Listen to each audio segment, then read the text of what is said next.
اهلا بيكم في فيديو جديد من فيديوهات حكايات. وحكايتنا النهارده هتكون عن الابطال اللي في الصوره دي. اللي في الصوره ده اسمه حماده، واللي جنبه دي مراته، والام دي اسمها ناديه. حماده شغال سواق، وفي يوم لقى الست الكبيره دي نايمه في الشارع.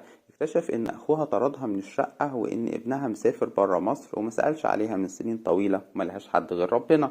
حمادة كان عنده قلب كبير، وقرر انه ياخدها ويأجر لها شقة جنب بيته ويتكفل بإيجارها الشهري، وكل يوم يجيب لها الأكل، ولو محتاجة علاج يجيب العلاج، ولو محتاجة دكتور يوديها للدكتور.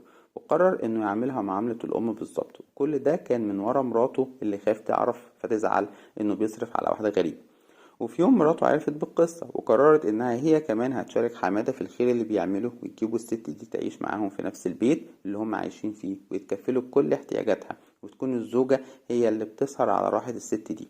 وحمادة اللي هو سواق التوك توك مطلوب منه يوفر لها العلاج والدكتور وكل احتياجاتها الشخصية. حمادة ومراته اللي هم في أشد الاحتياج للمال علشان ما عندهمش دخل غير شغل جوزها السواق، كانوا أكتر إنسانية من الأخ والابن.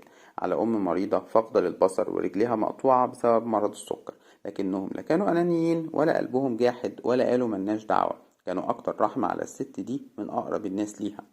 الابن اللي رمى أمه سنين وسافر برا مصر وعاش يتمتع، بكرة هيعرف إنه لا هيرتاح لا دنيا ولا آخرة، وزي ما كان قاسي على أمه هيتردله ولو بعد حين. والأخ اللي رمى أخته العاجزة وسرق منها شقتها وما احترمش مرضها ووحدتها، ولا هيرتاح لا دنيا ولا آخرة، ولا هيشوف غير كل عذاب وقسوة مهما خانوا تفكيره إنه مستمتع بالفلوس.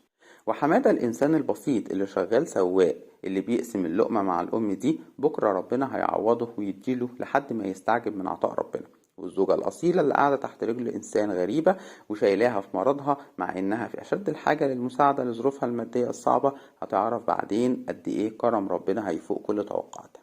مجتمعنا مش كله إجرام ولا كله بياكل في بعض. مجتمعنا فيه مليون حمادة ومرات حمادة محتاجين نظهرهم بس للناس.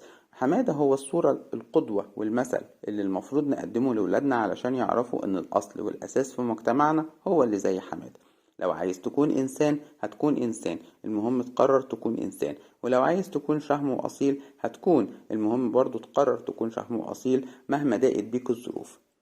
ونتقابل إن شاء الله في حكاية جديدة، والسلام عليكم ورحمة الله وبركاته.